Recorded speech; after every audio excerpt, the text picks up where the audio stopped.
Yo, what's up? It's that guy, Randy Lee Roberts, with another output. And right off the bat, the thing I want to talk about first is I've been feeling just super messed up for the past few days. You have times where your anxiety kicks in and you feel it more than others. You got lots of life stressors. You got all kinds of things going on. And I don't care who you are or what you got going on, you're going to feel it. You're going to be in the thick of it more than usual sometimes. And that's okay. It's also important to know how to take care of yourself in those times. Now, I did an entire video on how I take care of my anxiety. And a lot of that holds true, but there's this other component to it that I think is super important and super overlooked.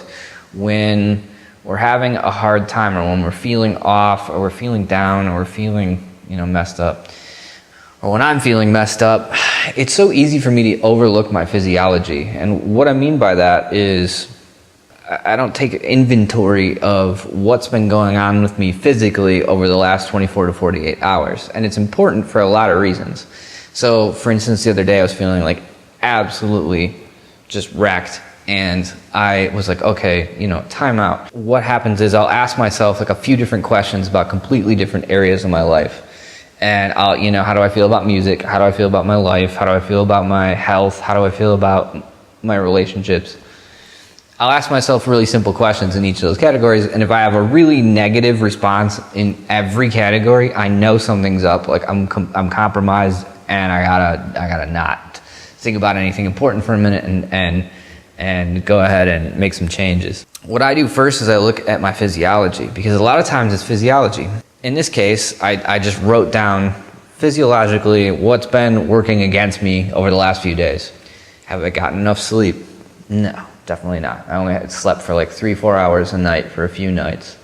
Okay, well, I'm sleep deprived. Check. That's enough right there, obviously. That's just enough. I normally drink a ton of water, hadn't had a ton of water. Shoulder had been hurting me and was bothering me, and on this list went of physical related things. It was 12 points long. So I'm looking at it and I'm I wonder why I'm uncomfortable. I wonder why I'm crabby. I wonder why I'm feeling like hell.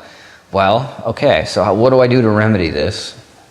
And I approached it from there. In this instance, it was, I'm gonna do some Sudoku, I'm gonna drink a ton of water, I'm gonna meditate, and then I'm gonna take a long ass nap. And everything in my life can go to hell while I take this nap. I'm taking a nap. That's that, taking a nap. I did all that, and I woke up and I felt 1,000 times better. I didn't fix everything, but I felt 1,000 times better, and I realized that my physiology really played a huge role in how I was feeling. So, next time you're feeling kind of weird, try it out. It works wonders for me. And because I'm crunchy sometimes. I'm a crunchy guy. And I have to make sure I get smooth by various methods. So that's one thing I wanted to share and point out. And the other was this question that popped up while I was sleeping. I don't know, I was the tail end of a dream, and someone asked me, what do you relate to?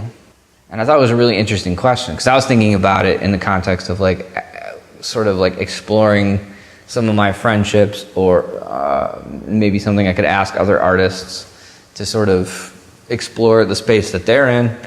What do you relate to? And it's, a really interesting question to me, because of the next set of whys that come down from that. The last output that I did is all about asking questions. You should check that one out if you haven't. It's my favorite thing. So I've been big on these questions lately. And that one is really cool to me. So what do I relate to? And I started thinking about that. Okay, well, I'm going to write a list of things that I relate to. Just arbitrary list of crap that I relate to. And to even further explore the space, I'm going to write down a list of things that I don't relate to. So the list was pretty interesting, and it's not surprising, because I'm interested in the things I'm interested in, So, I relate to energetic music. I relate to lush tropical scenery. I relate to futurism. I relate to transhumanism. I relate to Hawaiian music. I relate to robots. Then, things I don't relate to. Politics, paperwork, shit like that. Okay, cool. Like, this is my likes and my dislikes. That's nice. But why? Why do I say that I relate to, you know, one of my choices, for instance, was two of my choices. One was futurism, one was optimism. I relate to optimism. Well, why do I relate to optimism? That seems like a pretty straightforward question. Well, because it's good.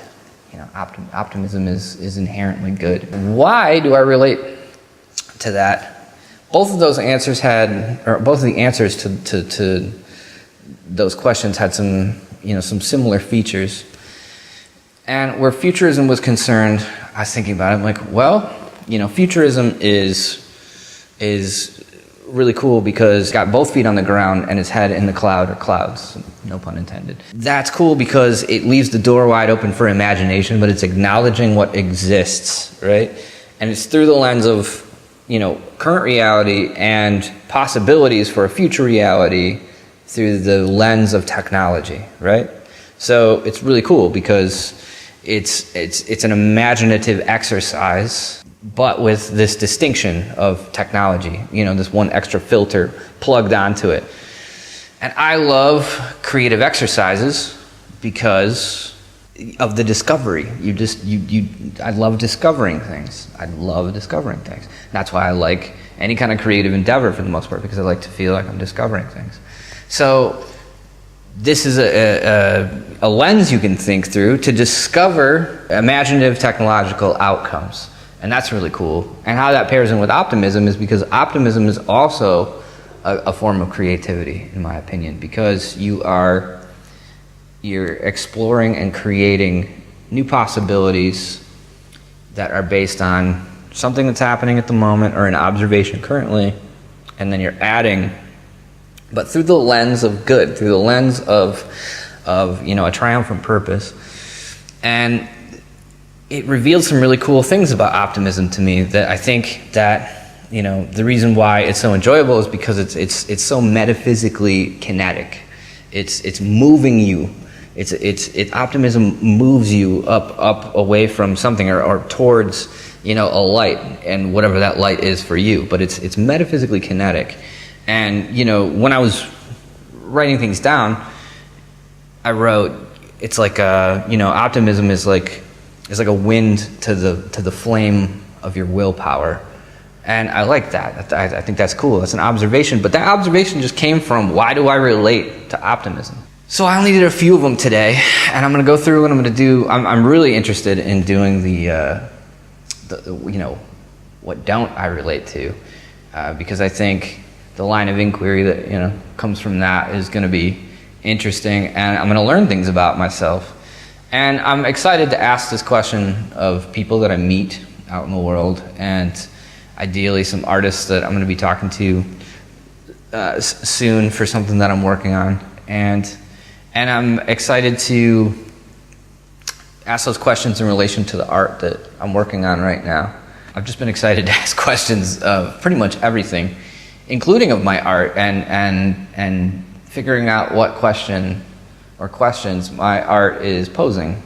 And how do you even make your art ask somebody a question? How do you ask somebody a question indirectly? How do you ask a question without asking it? It's possible, and there's plenty of examples of it, but how does that translate to my medium? How does that translate to my message? So those are some of the things I've been thinking about lately. That's my output for now. I hope you are doing well wherever you are. I've got a month or so left here in Thailand, so I got a lot of things to do, so these should be action-packed here coming up. And in the meantime, be well. Talk to you soon.